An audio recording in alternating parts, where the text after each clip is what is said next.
ಶ್ರೀ ಗುರುಭ್ಯೋ ನಮಃ. ಭಗವದ್ಗೀತೆಯ 16ನೇ ಅಧ್ಯಾಯದ ಆಯ್ದ ಶ್ಲೋಕಗಳ ಅರ್ಥವನ್ನು ಹೇಳೋದಕ್ಕೆ ಪ್ರಯತ್ನವನ್ನು ಪಡ್ತೀನಿ. ಹರಿ ಓಂ ಶ್ರೀ ಗುರುಭ್ಯೋ ನಮಃ. ಗುರುಬ್ರಹ್ಮ ಗುರು ವಿಷ್ಣು ಗುರುದೇವೋ ಮಹೇಶ್ವರ ಗುರು ಸಾಕ್ಷಾತ್ ಪರಬ್ರಹ್ಮ ತಸ್ಮೈ ಶ್ರೀ ಗುರುವೇ ನಮಃ.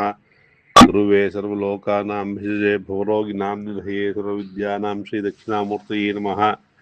ವಕ್ರತುಂಡ ಮಹಾಕಾಯ ಕೋಟಿ ಸಮಪ್ರಭಾ ನಿರ್ವಿಘ್ನಂ ಕುರು ಮೇ ದೇವ ಸರ್ವಕಾರ್ಯೇಷು ಸರ್ವದಾ. ಪ್ರಣೋ ದೇವಿ ಸರಸ್ವತಿ ವಾಜೇಭಿರ್ವಾಜಿನೀವತಿ ಧೀನಾಮ ವಿಚ್ಯವತು ಆನೋ ದಿವೋ ಬೃಹತಃ ಪರ್ವತಾದ ಸರಸ್ವತಿ ಯಜತಾ ಗಂಧೇಘ್ನಂ ವಾಗ್ದೇವ್ಯೈ ನಮಃ. ನಾರಾಯಣಂ ನಮಸ್ಕೃತ್ಯಾನಂ ಚೈವ ನರೋತ್ತಮಂ ದೇವೀಂ ಸರಸ್ವತಿಂ ವ್ಯಾಸಂ ತತೋ ಜಯಮುದೀರಯೇತ್. ವ್ಯಾಸಾಯ ವಿಷ್ಣುರೂಪಾಯ ವ್ಯಾಸರೂಪಾಯ ವಿಷ್ಣುವೇ ನಮೋ ವೈ ಬ್ರಹ್ಮನಿಧಯೇ ವಾಸಿಷ್ಠಾಯ ನಮೋ ನಮಃ. ಓಂ ಸದಾಶಿವಸಮಾರಂಭಾಂ ಶಂಕರಾಚಾರ್ಯಮಧ್ಯಮಾಂ ಅಸ್ಮದಾಚಾರ್ಯಪರ್ಯಂತಾಂ ವಂದೇ ಗುರುಪರಂಪರಾಂ. ಶಂಕರಂ ಶಂಕರಾಚಾರ್ಯಂ ಕೇಶವಂ ಬಾದರಾಯಣಂ ಸೂತ್ರಭಾಷ್ಯಕೃತೌ ವಂದೇ ಭಗವಂತೌ ಪುನಃ ಪುನಃ. ಸದ್ಗುರೋ ದೇವತಾಭ್ಯೋ ನಮಃ. ಶ್ರುತಿ ಸ್ಮೃತಿ ಪುರಾಣಾನಾಂ ಆಲಯಂ ಕರುಣಾಲಯಂ ನಮಃ ಭಗವತ್ಪಾದಶಂಕರಂ ಲೋಕಶಂಕರಂ. ಗುರುವೇ ಸರ್ವಲೋಕಾನಾಂ ಭಿಷಜೇ ಭವರೋಗಿಣಾಂ ನಿಧಯೇ ಸರ್ವವಿದ್ಯಾನಾಂ ಶ್ರೀ ದಕ್ಷಿಣಾಮೂರ್ತಯೇ ನಮಃ. ಹರಿ ಓಂ ಶ್ರೀ ಗುರುಭ್ಯೋ ನಮಃ. ನಾರಾಯಣಂ ನಮಸ್ಕೃತ್ಯಾನಂ ಚೈವ ನರೋತ್ತಮಂ ದೇವೀಂ ಸರಸ್ವತಿಂ ವ್ಯಾಸಂ ತತೋ ಜಯಮುದೀರಯೇತ್. ವ್ಯಾಸಾಯ ವಿಷ್ಣುರೂಪಾಯ ವ್ಯಾಸರೂಪಾಯ ವಿಷ್ಣುವೇ ನಮೋ ವೈ ಬ್ರಹ್ಮನಿಧಯೇ ವಾಸಿಷ್ಠಾಯ ನಮೋ ನಮಃ. ಓಂ ಸಹನಾವವತು ಸಹನೌ ಭುನಕ್ತು ಸಹ ವೀರ್ಯಂ ಕರವಾವಹೈ ತೇಜಸ್ವಿನಾವಧೀತಮಸ್ತು ಮಾ ವಿದ್ವಿಷಾವಹೈ. ಓಂ ಶಾಂತಃ ಶಾಂತಃ ಶಾಂತಿಃ. ಹರಿ ಓಂ ಶ್ರೀ ಗುರುಭ್ಯೋ ನಮಃ. ಭಗವದ್ಗೀತೆಯ ಕೇಳುಗ ಜಿಜ್ಞಾಸುಗಳೇ, ಯಥಾಶಕ್ತಿ ಯಥಾಮತಿ ಆ ವಾಗ್ದೇವಿ ಆ ಶ್ರೀಕೃಷ್ಣ ಪರಮಾತ್ಮನ ಅನುಗ್ರಹದಿಂದ ಭಗವದ್ಗೀತೆಯ 16ನೇ ಅಧ್ಯಾಯ ದೈವ ಆಸುರ ಸಂಪತ್ ವಿಭಾಗ ಯೋಗದಲ್ಲಿ ಆ ದೈವಿ ಅಥವಾ ಆ ವಾಗ್ದೇವಿಯ ಅನುಗ್ರಹದಿಂದ ಏನು ನುಡಿಸ್ತಾಳೋ ಅಷ್ಟನ್ನು ಮಾತ್ರ ನುಡಿಯೋಕ್ಕೆ ನನಗೆ ಸಾಧ್ಯ. ಅದನ್ನು ಹೇಳೋ ಒಂದು ಪ್ರಯತ್ನವನ್ನು ಇಲ್ಲಿ ಮಾಡ್ತಾ ಇದ್ದೀನಿ. ಭಗವಂತ 9ನೇ ಅಧ್ಯಾಯದಲ್ಲಿ ಕೆಲವು ಶ್ಲೋಕಗಳಲ್ಲಿ ಈ ದೈವ ಅಸುರ ವಿಚಾರದ ಬಗ್ಗೆ 3 ಶ್ಲೋಕಗಳಲ್ಲಿ ಪ್ರಧಾನವಾಗಿ ಹೇಳಿದ್ದಾನೆ. ಅದನ್ನು ಇಲ್ಲಿ ವಿಸ್ತಾರವಾಗಿ ಈ ಅಧ್ಯಾಯದಲ್ಲಿ ಹೇಳೋದಕ್ಕೆ ಹೊರಟಿದ್ದಾನೆ. ನಚಮಾಂ ತಾನಿ ಕರ್ಮಾಣಿ ನಿಬಧ್ನಂತಿ ಧನಂಜಯ ಉದಾಸೀನಂ ಅವದಾಸೀನಂ ಅಸಕ್ತಂ ತೇಷು ಕರ್ಮಸು. ಯಾರು ಕರ್ಮದಲ್ಲಿ ಆಸಕ್ತರಾಗಿ ಅದರಲ್ಲೇ ತೊಡ್ಕೊಂಡಿರ್ತಾರೋ ಅವ್ರಿಗೆ ಮತ್ತೆ ಮತ್ತೆ ಜನ್ಮಗಳು. ಯಾರು ಉದಾಸೀನರಾಗಿ ಅನಾಸಕ್ತಿಯನ್ನು ಹೊಂದಿರ್ತಾರೋ ಅವ್ರಿಗೆ ಮೋಕ್ಷ ಅನ್ನೋದನ್ನ ಹೇಳ್ದ. ಹಾಗೆ ಮುಂದುವರೆದು 9ನೇ ಅಧ್ಯಾಯದಲ್ಲಿ ಮೋಘಾಶ ಮೋಘ ಕರ್ಮಾಣೋ ಮೋಘ ಜ್ಞಾನ ವಿಚೇತಸ ರಾಕ್ಷಸೀಂ ಆಸರೀಂ ಚೈವ ಪ್ರಕೃತಿಂ ಮೋಹಿನೀಂ ಶ್ರಿತಾಹ ಅಂತ ಹೇಳಿ ಆಸುರಿ ಸಂಪತ್ ಬಗ್ಗೆ ಹೇಳಿದಾನೆ. ಏನು, ಯಾರು ಈ ಪ್ರಕೃತಿಯ ಮಾಯೆಗೆ ಒಳಪಟ್ಟು ಮೋಘ ಕರ್ಮಾಣೋ ಈ ಕರ್ಮದ ಆಶಯಕ್ಕೆ ಬಿದ್ದು ಮತ್ತೆ ಮತ್ತೆ ಆ ಕರ್ಮಗಳನ್ನೇ ಮಾಡ್ತಾ ಇರ್ತಾರೋ, ನಾನು ನನ್ನದು ಅಂತಕ್ಕಂತಹ ಆಶಯಗಳಿಂದ ಕರ್ಮದಲ್ಲೇ ದೃಷ್ಟಿಯುಳ್ಳವರಾಗಿ ಕರ್ಮವನ್ನ ಮಾಡ್ತಾ ಇದ್ರೆ ಏನಾಗತ್ತೆ, ಅವ್ರಿಗೆ ಕೇವಲ ರಜೋಜ್ಞಾನ ಇರುತ್ತೆ. ಆ ರಜೋಜ್ಞಾನದಿಂದ ಪಾಪ ಕರ್ಮಗಳನ್ನ ಮಾಡ್ತಾ ಇರ್ತಾರೆ. ಮತ್ತು ಅಗ್ನಿಹೋತ್ರ ಇತ್ಯಾದಿಗಳೆಲ್ಲ ಮಾಡೋದು ಯಾತಕ್ಕೆ ಅಂತಂದ್ರೆ ಪುಣ್ಯ ಪ್ರಾಪ್ತಿಯಾಗಲಿ ಅಂತ ಹೇಳಿ. ಆದರೆ ಇವರು ಭಗವಂತನಲ್ಲಿ ಫಲಾರ್ಪಣೆಯನ್ನ ಮಾಡ್ದೇನೆ ತಮ್ಮ ಸ್ವಾರ್ಥಕ್ಕೋಸ್ಕರ ಮಾಡಿಕೊಂಡು ರಾಕ್ಷಸಿ ವೃತ್ತಿಯನ್ನ ಹೊಂದಿ ಬರೀ ಬೇರೆಯವ್ರಿಗೆ ತೊಂದರೆ ಕೊಟ್ಕೊಂಡು ಕಡಿ ಹೊಡಿ ಕುಡಿ ತಿನ್ನು ಇತ್ಯಾದಿಗಳನ್ನ ಮಾಡಿಕೊಂಡು ಮೋಘಾಶ ಅಂದರೆ ಪಾಪಕರ್ಮಗಳು ಮಾಡಿಕೊಂಡು ಇರ್ತಾರೋ ಅಂಥವ್ರಿಗೇನಾಗುತ್ತೆ, ಪುನಃ ಪುನಃ ನೀಚ ಯೋನಿಗಳಲ್ಲಿ ಹುಟ್ಟಬೇಕಾದಂತಹ ಒಂದು ಪ್ರಸಂಗ ಬರುತ್ತೆ.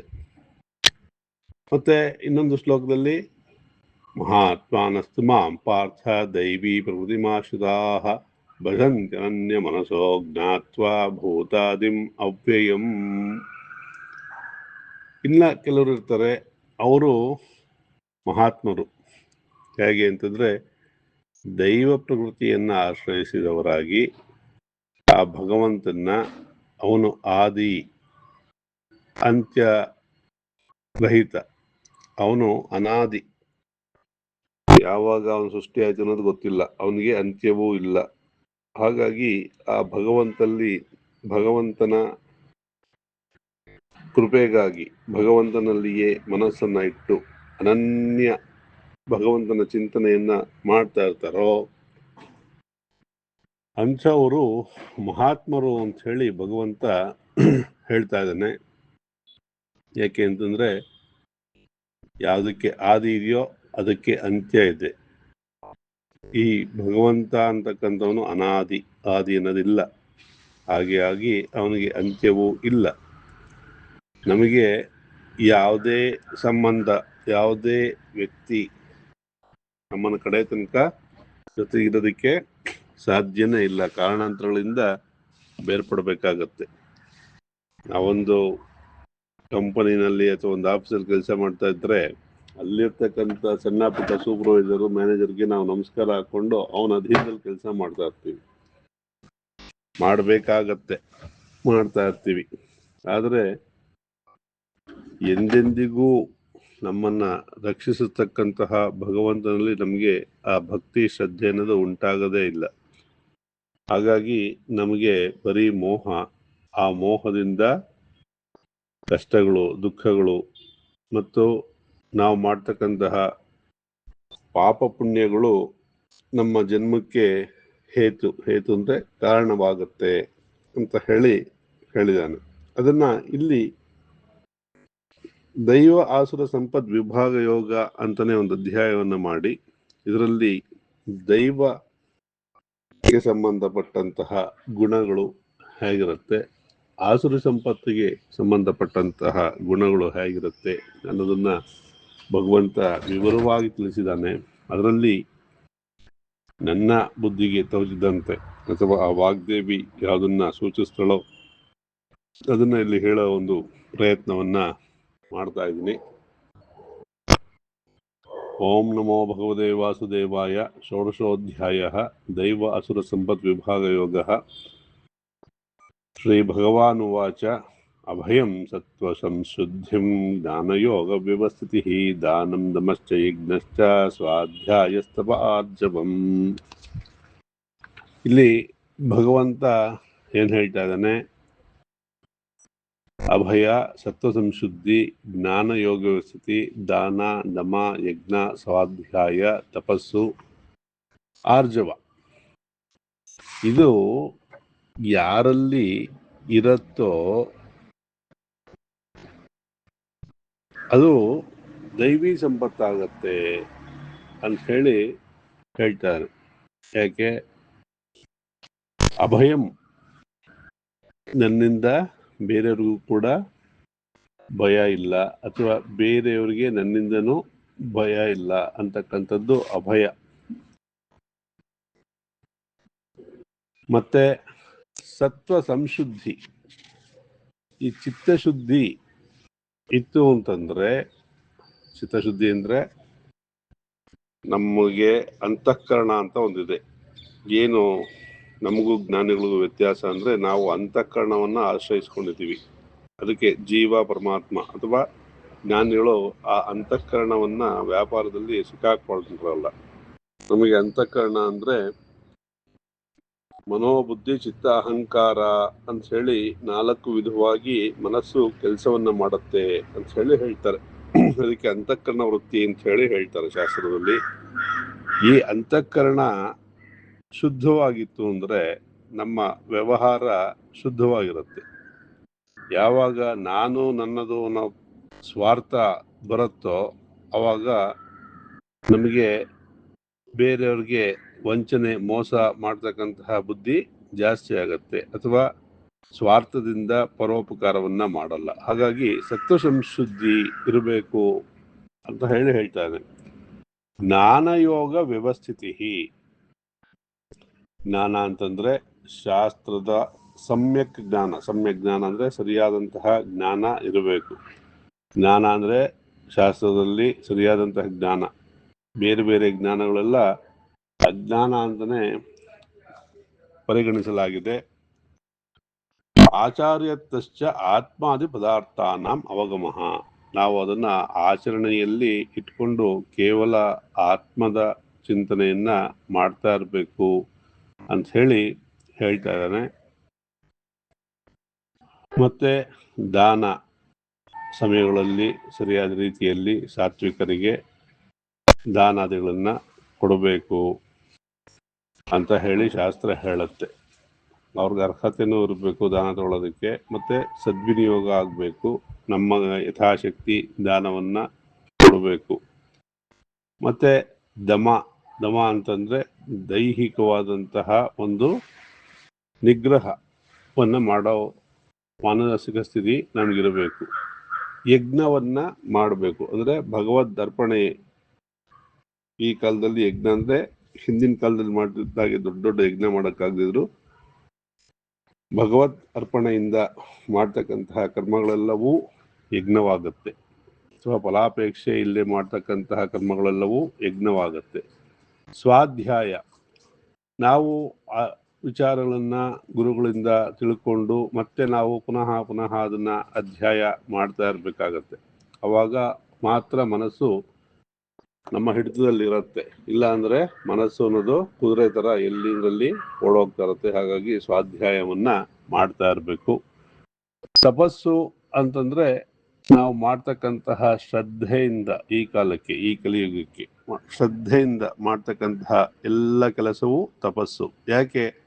ಶ್ರದ್ಧೆಯಿಂದ ಮಾಡ್ತಾ ಯಾವುದೇ ಕೆಲಸ ಆದ್ರೂ ಕೂಡ ಅದು ಚೆನ್ನಾಗಿ ಆಗತ್ತೆ. ಪ್ರಾಕ್ಟೀಸ್ ಮೇಕ್ಸ್ ಮ್ಯಾನ್ ಪರ್ಫೆಕ್ಟ್ ಅಂತ ಹೇಳ್ತಾರಲ್ಲ, ಹಾಗೆ ಅಭ್ಯಾಸವನ್ನ ಮಾಡ್ತಾ ಇದ್ರೆ ಮಾತ್ರ ಅದು ಕೆಲಸ ಚೆನ್ನಾಗಿ ಆಗತ್ತೆ. ತಪಸ್ಸು ಅಂದ್ರೆ ಏನು?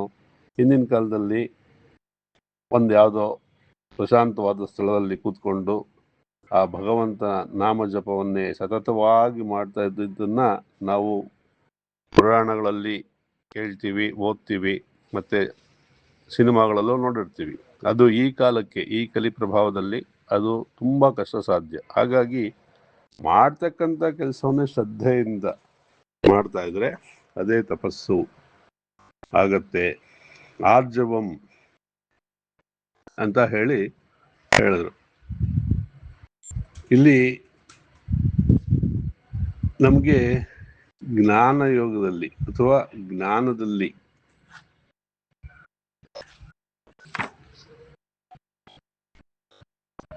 ಇದ್ದಾಗ ಏನಾಗುತ್ತೆ, ನಮಗೆ ಸರಳ ಸ್ವಭಾವ ಉಂಟಾಗತ್ತೆ. ಆರ್ಜವ ಅಂದ್ರೆ ಸರಳವಾಗಿ ಇರ್ತಕ್ಕಂಥದ್ದು. ಯಾವಾಗ ಸರಳವಾಗಿ ಇರ್ತೀವೋ ಅವಾಗ ನಮಗೆ ಈ ಜಂಬ, ಅಹಂಕಾರ ಇವೆಲ್ಲ ಬರಲ್ಲ. ಆ ರೀತಿಯಾಗಿ ಇರಬೇಕು ಅಂತ ದೈವಿ ಸಂಪತ್ ಬಗ್ಗೆ ಇಲ್ಲಿ ಭಗವಂತ ಹೇಳ್ತಾ ಇದ್ದಾನೆ. ಮುಂದೆ ಹೀಗೆ ಹೇಳ್ತಾನೆ, ಅಹಿಂಸಾ ಸತ್ಯಂ ಅಕ್ರೋಧಸ್ತ್ಯಾಗ ಶಾಂತಿರಪೈಶುನಂ ದಯಾ ಭೂತೇಷು ಲೋಲುಪ್ತ್ವಂ ಆರ್ದವಂ ಹ್ರೈರ ಅಚಾಪಲಂ ಅಚಾಪಲಂ. ಅಹಿಂಸ ಪ್ರಸಿದ್ಧವಾಗಿರೋದು. ನಾವು ಯಾರಿಗೂ ಹಿಂಸೆಯನ್ನ ಮಾಡದೇ ಇರ್ತಕ್ಕಂಥದ್ದು. ಸತ್ಯವನ್ನೇ ಹೇಳಬೇಕು. ಸತ್ಯವನ್ನೇ ಹೇಳಬೇಕು ಅಂದ್ರೆ ಸತ್ಯಂ ಬ್ರೂಯಾತ್ ಪ್ರಿಯಂ ಬ್ರೂಯಾತ್ ನ ಬ್ರೂಯಾತ್ ಸತ್ಯಂ ಅಪ್ರಿಯಂ ಅಂತ ಹೇಳ್ತಾರೆ. ಸತ್ಯವನ್ನೇ ಹೇಳಬೇಕು, ಪ್ರಿಯವಾದನ್ನೇ ಹೇಳಬೇಕು, ಆದ್ರೆ ಅಪ್ರಿಯವಾದ ಸತ್ಯವನ್ನ ಹೇಳಬಾರ್ದು ಅನ್ನೋದು ಅದು ಒಂದು ಸುಭಾಷಿತ. ಪರಿಜ್ಞಾನ ಇರಬೇಕು. ಯಾರಿಗೋ ನೀ ಚೆನ್ನಾಗಿದೀಯಾ, ಚೆನ್ನಾಗಿ ಕೆಲಸ ಮಾಡ್ತೀರಾ ಅಂತ ನೇರವಾಗಿ ಹೇಳ್ಬಿಡ್ಬೋದು, ಅದರಿಂದ ತೊಂದರೆ ಆಗಲ್ಲ. ಆದ್ರೆ ನೀನ್ ನೋಡಕ್ಕೆ ಚೆನ್ನಾಗಿಲ್ಲ ಅಥವಾ ನೀ ಮಾಡೋ ಕೆಲಸ ಚೆನ್ನಾಗಿಲ್ಲ ಇತ್ಯಾದಿ ಹೇಳಿದ್ರೆ ಅವ್ರಿಗೂ ನೋವಾಗುತ್ತೆ, ಮತ್ತೆ ನಮ್ಮ ಬಾಂಧವ್ಯ ಹಾಳಾಗತ್ತೆ. ಇಲ್ಲಿ ಏನ್ ಹೇಳ್ತಾನೆ ಪರಮಾತ್ಮ, ನಾನು ಎಲ್ಲರಲ್ಲಿಯೂ ಇದ್ದೇನೆ ಅಂತ ಹೇಳ್ತಾನೆ. ಹಾಗಾಗಿ ನಾವು ಈ ಅಂತರಂಗ ಭೇದದಿಂದ ಅಥವಾ ಅಂತಃಕರಣ ಭೇದದಿಂದ ನಾವು ಜೀವಾತ್ಮರಾಗಿದ್ದೀವಿ.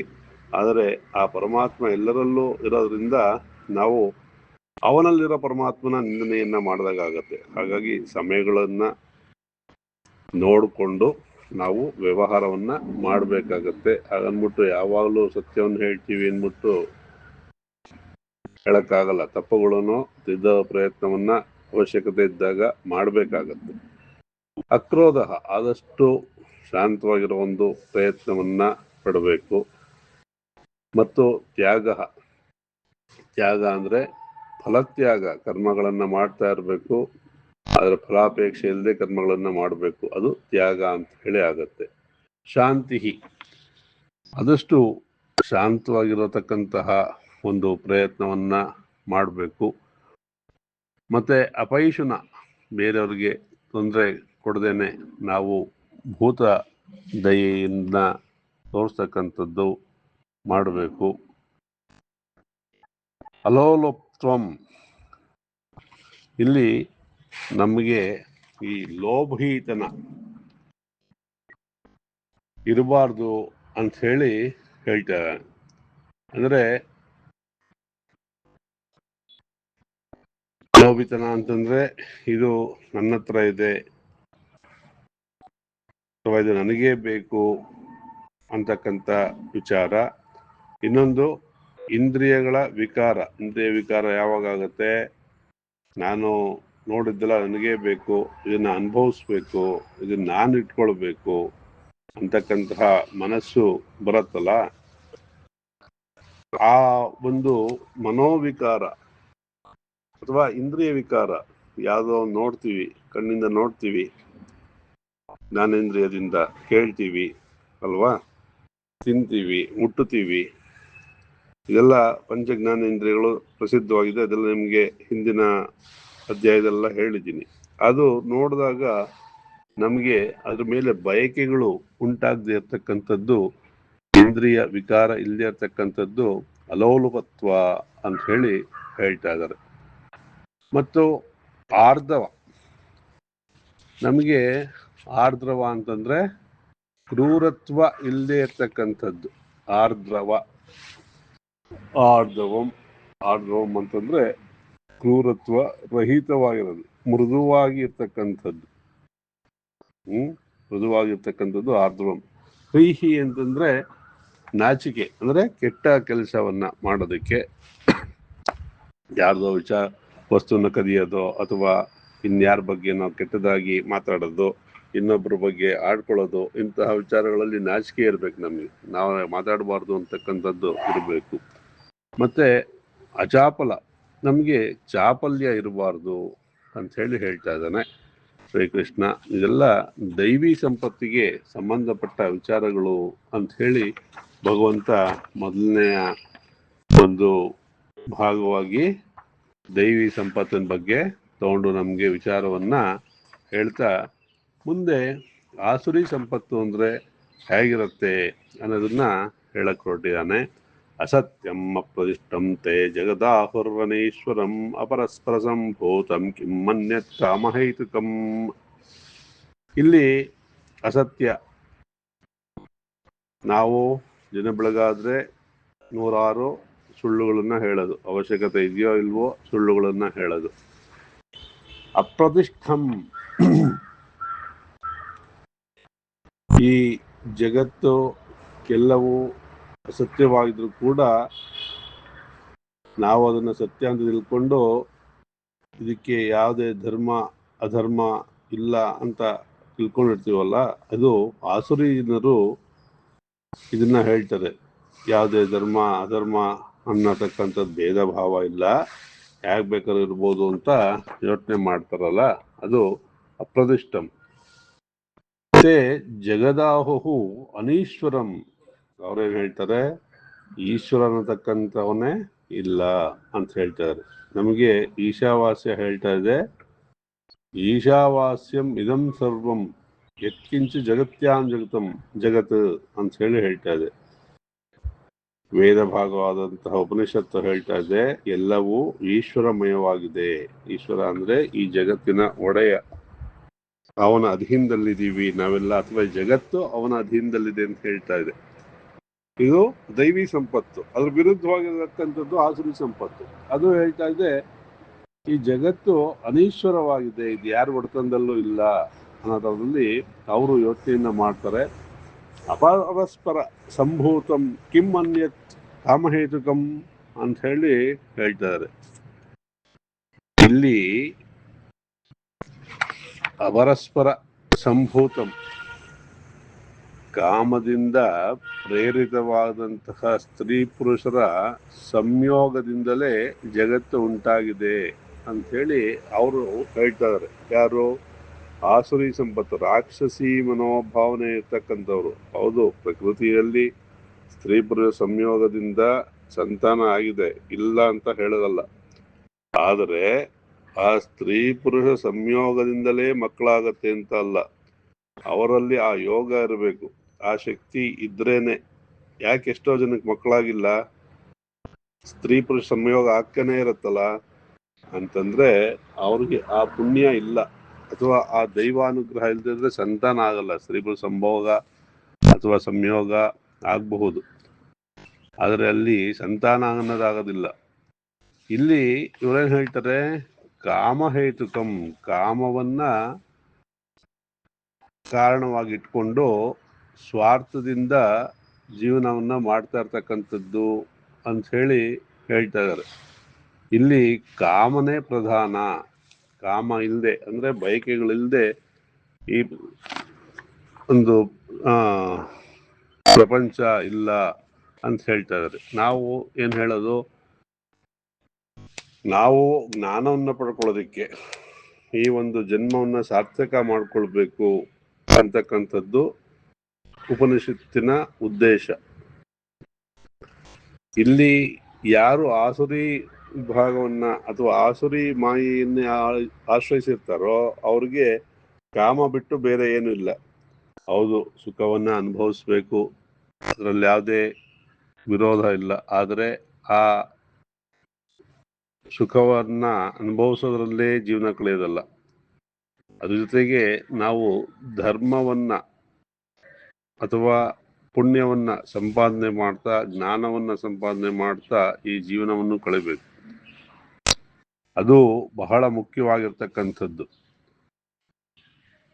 ಅದನ್ನ ಬಿಟ್ಟು ಬರೀ ಕೇವಲ ಕಾಮಗಳಿಗೆ ಅಂದ್ರೆ ನಮ್ಮ ಬಯಕೆಗಳಿಗೆ ಜೀವನವನ್ನ ಕಳೆದ್ರೆ ಈ ಜನ್ಮ ವ್ಯರ್ಥ ಅಂತ ಹೇಳಿ, ಅದರಲ್ಲೂ ತಮೋಗುಣದಿಂದ ಬೇರೆಯವ್ರಿಗೆ ತೊಂದರೆ ಕೊಟ್ಕೊಂಡು ನಾವು ಸುಖವನ್ನು ಅನುಭವಿಸ್ತೀವಿ ಅಂತಂದ್ರೆ ಅದು ಹೀನ ಜನ್ಮಗಳಿಗೆ ಕಾರಣ, ತಿರ್ಯಗ್ಯೋನಿಗಳಲ್ಲಿ ಹುಟ್ಟಬೇಕಾಗತ್ತೆ ಅಂತ ಹೇಳಿ ಶಾಸ್ತ್ರ ಪದೇ ಪದೇ ಹೇಳ್ತಾ ಇದೆ. ಹಾಗಾಗಿ ನಾವು ಸುಖವನ್ನ ಅನುಭವಿಸ್ಬೇಕಾದ್ರೆ ಕೂಡ ಬೇರೆಯವ್ರಿಗೆ ತೊಂದರೆ ಆಗದಾಗೆ ಆ ಒಂದು ಚೌಕಟ್ಟಿನಲ್ಲಿ ಸುಖವನ್ನ ಅನುಭವಿಸ್ಬೇಕು ಅಂತ ಹೇಳಿ ಭಗವಂತ ಹೇಳ್ತಾ ಇದ್ದಾನೆ. ಮುಂದೆ ಹೀಗೆ ಹೇಳ್ತಾನೆ, ಆಶಾಪಾಶುತೈರ್ಬದ್ಧಾಃ ಕಾಮಕ್ರೋಧಪರಾಯಣಾಃ ಈಹಂತೆ ಕಾಮಭೋಗಾರ್ಥಂ ಅನ್ಯಾಯೇನ ಅರ್ಥಸಂಜಯಾನ್. ಆಶಾಪಾಶುತೈರ್ಬದ್ಧ ಕಾಮಕ್ರೋಧಪರಾಯಣಾಃ ಈಹಂತೆ ಕಾಮಭೋಗಾರ್ಥಂ ಅನ್ಯಾಯೇನ ಅರ್ಥಸಂಜಯಾನ್. ಸಂಚಯ ಮಾಡಬೇಕಾದ್ರೆ ಅರ್ಥ ಅಂದ್ರೆ ಹಣವನ್ನ ಸಂಪಾದನೆ ಮಾಡ್ಬೇಕಾದ್ರೆ ಅದು ನ್ಯಾಯಸಮ್ಮತವಾಗಿರ್ಬೇಕು. ಆಶಾಪಾಶತೈರ್ಬದ್ಧ, ಆಶಯ ಪಾಶಗಳು ನೂರಾರು, ನಮಗೆ ಒಂದಾದ್ಮೇಲೆ ಒಂದು ಬಯಕೆಗಳಿಗೆ. ಬಡತನಕ್ಕೆ ಒಂಬುವ ಚಿಂತೆ, ಒಂಬುವುದಾದರೆ ಕೊಂಬುವ ಚಿಂತೆ, ಕೊಂಬುವುದಾದರೆ ಹೆಂಡಿರ ಚಿಂತೆ, ಹೆಂಡಿರಾದರೆ ಮಕ್ಕಳ ಚಿಂತೆ ಅಂತ ಹೇಳಿ ದಾಸರು ಹೇಳ್ಬಿಟ್ಟಿದ್ದಾರೆ. ಮೊದಲು ನಮಗೇನೋ ಮಕ್ಕಳಿದ್ದಾಗ ಬರೀ ತಿನ್ನೋದು ಕುಡಿಯೋದು ಯೋಚನೆ ಇರುತ್ತೆ. ಚೂರು ದೊಡ್ಡವರಾದ್ರೆ ಆಟ, ಅದಾದ್ಮೇಲೆ ಮನೆಯ ಬಲವಂತದಿಂದ ಪಾಠ, ಅದಾದ್ಮೇಲೆ ದುಡ್ಡು ಸಂಪಾದನೆ ಮಾಡಬೇಕು ಅನ್ನೋದು. ಹೀಗೆ ಬಯಕೆಗಳು ಒಂದಾದ್ಮೇಲೆ ಒಂದು ಬರ್ತಾನೆ ಇರುತ್ತೆ. ಅದಕ್ಕೆ ದಾಸರು ಸೂಕ್ಷ್ಮವಾಗಿ ಹೇಳ್ಬಿಟ್ರು, ಬಡತನಕ್ಕೆ ಉಂಬುವ ಚಿಂತೆ ಅಂತ ಹೇಳಿ. ಹೀಗೆ ಆಸೆಗಳು ನೂರಾರು ಇದ್ದು ಆ ಒಂದು ಬಂಧನಕ್ಕೆ ಸಿಕ್ಕಾಕೊಂಡು ನಾವು ಕಾಮಕ್ರೋಧ ಪ್ರಾಯಣ, ಕಾಮವಶದಿಂದ ಕ್ರೋಧದ ವಶದಿಂದ ನಾವು ಅದನ್ನೇ ಧ್ಯಾನಿಸ್ತಾ ಅಥವಾ ಆ ಕಾಮಕ್ರೋಧಗಳನ್ನು ಪೂರೈಸ್ಕೊಳ್ಳೋದ್ರಲ್ಲೇ ಈಹಂತೆ ಕಾಮಭೋಗಾರ್ಥಂ, ಈ ಒಂದು ಕಾಮವನ್ನು ಈಡೇರಿಸ್ಕೊಳ್ಳೋದಕ್ಕೋಸ್ಕರ ಅನ್ಯಾಯೇನ ಅರ್ಥ ಸಂಚಯನ್, ನಮ್ಮ ಬೈಕ್ಗಳು ಈಡೇರಿಸ್ಕೊಳ್ಬೇಕಾದ್ರೆ ಅದು ಸರಿನೋ ತಪ್ಪೋ ಆ ಒಂದು ಮಾರ್ಗದಲ್ಲಿ ಹಣವನ್ನು ಸಂಪಾದನೆ ಮಾಡ್ತೀವಿ, ಅದು ಕೂಡ ಆಸುರಿ ಸಂಪತ್ತಿಗೆ ಸೇರಿರೋದು ಅಂತ ಹೇಳಿ ಭಗವಂತ ಇಲ್ಲಿ ನಮಗೆ ತಿಳಿಸ್ತಾ ಇದ್ದಾನೆ. ಮುಂದೆ ಹೀಗೆ ಹೇಳ್ತಾನೆ, ಆತ್ಮ ಸಂಭಾವಿತ ಸ್ತಬ್ಧ ಧನಮಾನಮದಾನ್ವಿತಾ ಯಜಂತೆ ನಾಮ ಯಜ್ಞೈಸ್ತೆ ದಂಭೇನ ಅವಿಧಿಪೂರ್ವಕಂ ಅಂತ.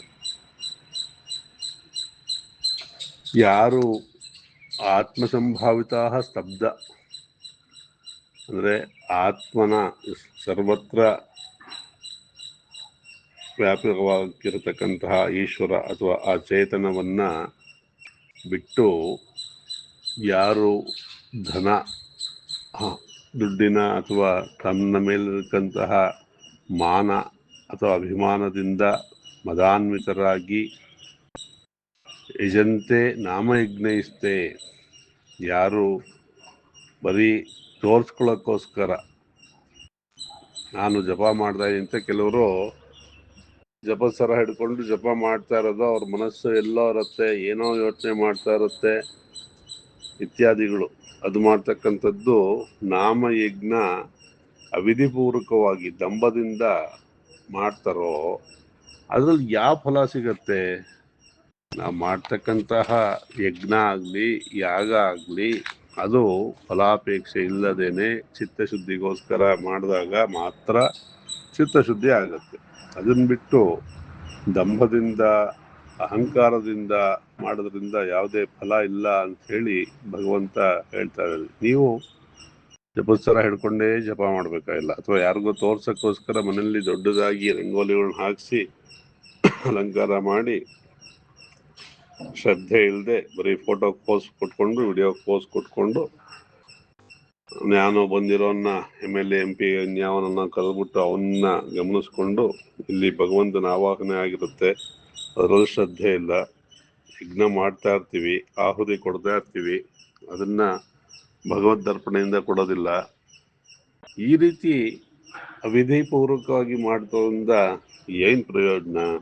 ಭಗವಂತ ನಿತ್ಯ ತೃಪ್ತ, ಅವನಿಗೆ ಯಾವುದೇ ನೀವು ಕೊಡ್ತಕ್ಕಂಥ ಆಹುತಿ, ಅಭಿಷೇಕ ಇತ್ಯಾದಿ ಹೂವು ಹಣ್ಣು ಏನೂ ಬೇಕಾಗಿಲ್ಲ. ಅವನಿಗೆ ಬೇಕಾಗಿರೋದು ಶುದ್ಧವಾದ ಭಕ್ತಿ ಒಂದೇ.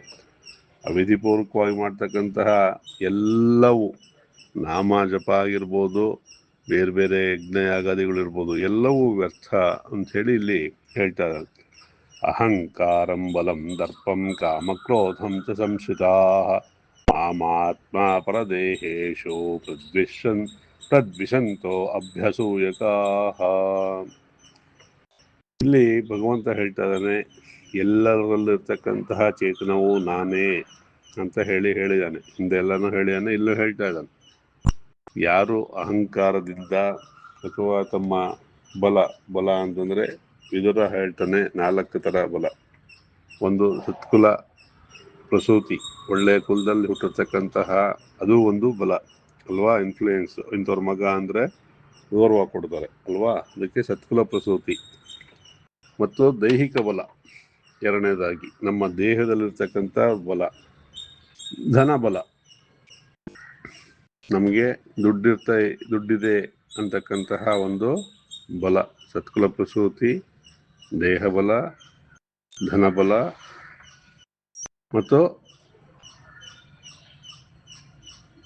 ವಿದ್ಯಾಬಲ ಅಥವಾ ವಿದ್ಯೆ ಇದೆ ಅಂತಕ್ಕಂತಹ ಒಂದು ಅಹಂಕಾರದಿಂದ ನಾವು ಏನಾದರೂ ಕೆಲಸಗಳನ್ನು ಮಾಡಿದ್ರೆ, ದರ್ಪದಿಂದ ಮಾಡಿದ್ರೆ ಮತ್ತು ಕಾಮದಿಂದ ಬಯಕೆಯನ್ನು ಇಟ್ಕೊಂಡು ಕ್ರೋಧಕ್ಕೆ ಆಶ್ರಯವನ್ನು ಕೊಟ್ಕೊಂಡು ಕೆಲಸ ಮಾಡ್ತಾ ಇದ್ರೆ, ಇದೆಲ್ಲ ಆಶ್ರಯವನ್ನು ಕೊಟ್ಕೊಂಡು ಬೇರೆಯವರನ್ನ ನಾವು ದ್ವೇಷವನ್ನ ಮಾಡ್ತಾ ಇದ್ರೆ ಅಂಥವ್ರನ್ನ ಆಸುರಿ ಸಂಪತ್ತಿರೋರು ಅಂತ ಹೇಳಿ ಭಗವಂತ ಹೇಳ್ತಾ ಇದ್ದಾರೆ. ಅಂಥವ್ರಿಗೆ ಏನಾಗುತ್ತೆ? ಈ ರೀತಿಯಾಗಿರ್ತಕ್ಕಂತಹ ಒಂದು ದಂಭ ದರ್ಪ ಅಹಂಕಾರ ಇಟ್ಕೊಂಡಿರೋ ಬೇರೆಯವರನ್ನ ದ್ವೇಷ ಮಾಡ್ತಿರೋರಿಗೆ ಏನಾಗತ್ತೆ ಅಂತ ಹೇಳಿ ಮುಂದೆ ಭಗವಂತ ಈ ರೀತಿ ಹೇಳ್ತಾ ಇದ್ದಾನೆ. ಆಸರೇಂ ಯೋನಿಮಾಪನ್ನ ಮೂಢ ಜನ್ಮನಿ ಜನ್ಮನಿ ಮಾಮಪ್ರಾಪ್ಯೈವ ಕೌಂತೆಯ ತಥೋ ಯಾಂತ್ಯಧಮಾಂ ಗತಿಂ. ಈ ರೀತಿ ಇರ್ತಕ್ಕಂತಹ ಆಸುರಿ ಸಂಪತ್ತಿರ್ತಕ್ಕಂತಹ ಜೀವಿಗಳು ಪುನಃ ಪುನಃ ಜನ್ಮಗಳನ್ನ ಪಡ್ಕೊಂಡು ಒಂದು ಜನ್ಮಕ್ಕಿಂತ ಇನ್ನೊಂದು ಜನ್ಮ ಹೀನವಾಗಿ ಇರ್ತಕ್ಕಂತಹ ಜನ್ಮಗಳನ್ನೇ ಪಡಿತಾ ಇರ್ತಾರೆ ಅಂತ ಹೇಳಿ ಹೇಳ್ತಾ ಇದ್ದಾರೆ. ಯಾತಕ್ಕೆ? ಈ ಜನ್ಮದಲ್ಲಿ ಮಾಡಿರ್ತಕ್ಕಂತಹ ಪಾಪ ಪುಣ್ಯಗಳು ಮುಂದಿನ ಜನ್ಮಕ್ಕೆ ಕಾರಣವಾಗುತ್ತೆ ಅಂತ ಹೇಳಿ ಅನೇಕ ಸಾರಿ ಹಿಂದೆಲ್ಲ ಹೇಳಾಯ್ತು. ಈ ಜನ್ಮದಲ್ಲಿ ಮಾಡಿದ ಪುಣ್ಯದಿಂದ ಉತ್ತಮ ಲೋಕಗಳಿಗೆ ಹೋಗೋದಕ್ಕೂ ಅವಕಾಶ ಇದೆ. ಮತ್ತೆ ನಾವು ಈ ಜನ್ಮದಲ್ಲಿ ಮಾಡಿರ್ತಕ್ಕಂತಹ ಕರ್ಮಗಳು ನಮಗೆ ಏನಾಗುತ್ತೆ? ಕರ್ಮಗಳು ಅಂದ್ರೆ ಪಾಪ ಕರ್ಮಗಳು ಹೀನ ಜನ್ಮಕ್ಕೂ, ಪುಣ್ಯ ಕರ್ಮಗಳು ಉತ್ತಮ ಜನ್ಮಕ್ಕೂ ಕಾರಣವಾಗುತ್ತೆ ಅಂತ ಹೇಳಾಯ್ತು ಅಲ್ವಾ? ಹಾಗಾಗಿ ನಾವು ಕರ್ಮಗಳನ್ನ ಮಾಡ್ಬೇಕಾದ್ರೆ ಉತ್ತಮ ಕರ್ಮಗಳನ್ನೇ ಮಾಡಬೇಕು. ಯಾವಾಗ ನಾವು ಆಸುರಿ ಸಂಪತ್ತಿಂದ ಕೆಲಸ ಮಾಡ್ತೀವೋ ಅದು ಕೆಳಗಡೆ ತಗೊಂಡೋಗ್ತಾ ಇರುತ್ತೆ. ಹಾಗಾಗಿ ಆಸುರಿ ಸಂಪತ್ತಿಂದ ನಾವು ಬಿಟ್ಟು ದೈವಿ ಸಂಪತ್ತಿಂದ ಹೊಂದಿ ಕೆಲಸವನ್ನ ಮಾಡಬೇಕು ಅಂತ ಹೇಳಿ ಭಗವಂತ ನಮಗೆ ಇಲ್ಲಿ ಜ್ಞಾನವನ್ನ ಉಂಟು ಮಾಡೋ ಒಂದು ಪ್ರಯತ್ನವನ್ನ ಮಾಡ್ತಾ ಇದ್ದಾನೆ. ಅವನು ಎಲ್ಲವನ್ನು ಕೊಟ್ಟಿದ್ದಾನೆ. ಒಳ್ಳೇದು ಕೆಟ್ಟದ್ದು ಎರಡೂ ಇದೆ. ಯಾವನ್ನ ತಗೊಳ್ತೀವೋ ಅದು ನಮಗೆ ಪರಿಣಾಮವನ್ನ ಬೀರುತ್ತೆ ಅಲ್ವಾ? ಹಾಲು ಕುಡಿದ್ರೆ ಏನ್ ಪರಿಣಾಮ ಬೀರುತ್ತೆ ಅನ್ನೋದು ಗೊತ್ತಿದೆ, ಆಲ್ಕೋಹಾಲ್ ಕುಡಿದ್ರೆ ಏನ್ ಪರಿಣಾಮ ಬೀರುತ್ತೆ ಅನ್ನೋದು ಗೊತ್ತಿದೆ. ಈ ಮನಸ್ಸು ಅನ್ನೋದು ಮರ್ಕಟ, ಕೋತಿ ಇದ್ದ ಹಾಗೆ ಅಂತ ಹೇಳಿ ಹೇಳ್ತಾರೆ. ಅದಕ್ಕೆ ಒಂದು ಸುಭಾಷಿತ ಹೇಳತ್ತೆ, ಮರ್ಕಟಸ್ಯ ಸುರಾಪಾನ ತನ್ಮಧ್ಯೆ ವೃಶ್ಚಿಕ ದಂಷ್ಟನಂ ತನ್ಮಧ್ಯೆ ಭೂತ ಸಂಚಾರಂ ಯದ್ವಾ ತದ್ವಾ ಭವಿಷ್ಯತಿ ಅಂತ ಹೇಳ್ತಾರೆ. ಏನು ಹಾಗಂದ್ರೆ, ಮರ್ಕಟಸ್ಯ ಸುರಾಪಾನ ಮೊದಲೇ ಕೋತಿ, ಅದಕ್ಕೆ ಹೆಂಡ ಕುಡಿಸ್ಬಿಟ್ಟಿದ್ದಾರೆ. ತನ್ಮಧ್ಯೆ ವೃಶ್ಚಿಕ ದಂಶನಂ,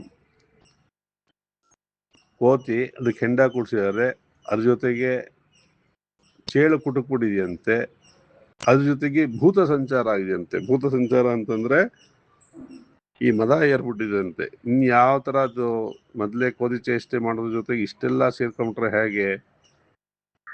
ಯದ್ವಾ ತದ್ವಾ ಭವಿಷ್ಯತಿ, ಏನ್ ಮಾಡತ್ತೆ ಅನ್ನೋದು ಅದಕ್ಕೆ ಗೊತ್ತಾಗಲ್ಲ. ಹಾಗೆ ಈ ಮನುಷ್ಯನ ಮನಸ್ಸಿಗೆ ಆಸುರಿ ಸಂಪತ್ತು ಸೇರ್ಕೊಂಡ್ಬಿಟ್ರೆ ಅವನೇನ್ ಮಾಡ್ತಾನೆ? ಮೊದಲೇ ಮನುಷ್ಯ ಅಂತಂದ್ರೆ ಮನೋಬುದ್ಧಿ ಚಿತ್ತ ಅಹಂಕಾರ ಇರ್ತಕ್ಕಂತಹ ಅಂತಃಕರಣ ಇರೋನು. ಅದು ಜೊತೆಗೆ ಆಸುರಿ ಸಂಪತ್ತು ಸೇರ್ಕೊಂಡ್ಬಿಟ್ರೆ ಅವನು ನೀಚೆಯವನಿಗೆ ಹೋಗದೆ ಇನ್ನೇನಾಗ್ತಾನೆ ಅಂತ ಹೇಳಿ ನಾವು ಯೋಚನೆ ಮಾಡ್ಬೇಕಾಗತ್ತೆ. ಹಾಗಾಗಿ ಆದಷ್ಟು ಮನೋನಿಗ್ರಹವನ್ನು ಮಾಡೋ ಪ್ರಯತ್ನವನ್ನ ಮಾಡ್ತಾನೇ ಇರ್ಬೇಕಾಗತ್ತೆ. ಸಾಧ್ಯವಾದಾಗೆಲ್ಲ ಆ ಭಗವಂತನ ನಾಮಸ್ಮರಣೆ ಮನಸ್ಸಿನಲ್ಲೇ ಮಾಡ್ತಾ ಮಾಡ್ತಾ ಮಾಡ್ತಾ ಇದ್ರೆ ಅವನೇ ನಮಗೆ ಚಿತ್ತಶುದ್ಧಿಯನ್ನ ಮಾಡ್ತಾನೆ. ನಾವು ಇನ್ನ ಹೆಚ್ಚಿಗೆ ಏನು ಪ್ರಯತ್ನ ಮಾಡಬೇಕಾಗಿಲ್ಲ. ಆ ನಾಮಸ್ಮರಣೆಯನ್ನ ಮಾಡೋ ಒಂದು ಪ್ರಯತ್ನವನ್ನು ನಾವು ಮಾಡೋದು ಸಾಕು, ಬಾಕಿದೆಲ್ಲ ಅವನು ಮಾಡ್ತಾನೆ. ಚಿತ್ತಶುದ್ಧಿ ತಾನೇ ತಾನಾಗಿ ಆಗ್ತಾ ಹೋಗುತ್ತೆ. ನಮ್ಮ ಕರ್ಮಾಂತರಗಳು ಜನ್ಮಾಂತರಗಳಲ್ಲಿ ಮಾಡ್ತಕ್ಕಂತಹ ಕರ್ಮಗಳಿಂದ ನಮಗೆ ಮನಸ್ಸು ಎಲ್ಲೆಲ್ಲೋ ಎಳಿತಾ ಇರುತ್ತೆ. ವಾಸನೆ ಅಂತ ಹೇಳ್ತಾರೆ ಶಾಸ್ತ್ರದಲ್ಲಿ. ಆ ವಾಸನೆ ನಮ್ಮನ್ನು ಎಲ್ಲೆಲ್ಲೋ ಎಳ್ಕೊಂಡು ಹೋಗ್ತಾ ಇರುತ್ತೆ. ಆದರೆ ಈ ನಾಮಜಪವನ್ನು ಮಾಡ್ತಾ ಇತ್ತು ಅಂದರೆ ಆ ವಾಸನೆ, ದುರ್ವಾಸನೆ ಕಡಿಮೆ ಆಗ್ತಾ ಆಗ್ತಾ ಆಗ್ತಾ ಹೋಗುತ್ತೆ. ನಮಗೆ ಏನಂತ ಸಿಗಬೇಕು ಅಂತ ಇದೆಯೋ ಅದೆಲ್ಲ ಪ್ರಾರಬ್ಧ ಆಗೇ ಆಗತ್ತೆ. ಅದನ್ನು ತಪ್ಸಕ್ಕೆ ಸಾಧ್ಯನೇ ಇಲ್ಲ. ಯಾರ್ದೋ ಒಂದು ಸ್ನೇಹ ಆಗ್ಬೋದು, ಸಂಬಂಧ ಆಗ್ಬೋದು, ಅಥವಾ ಧನಪ್ರಾಪ್ತಿ ಆಗ್ಬೋದು. ಏನೇ ಆದ್ರೂ ಅದು ಪ್ರಾರಬ್ಧ ಇದ್ರೇನೆ ಸಿಗೋದು.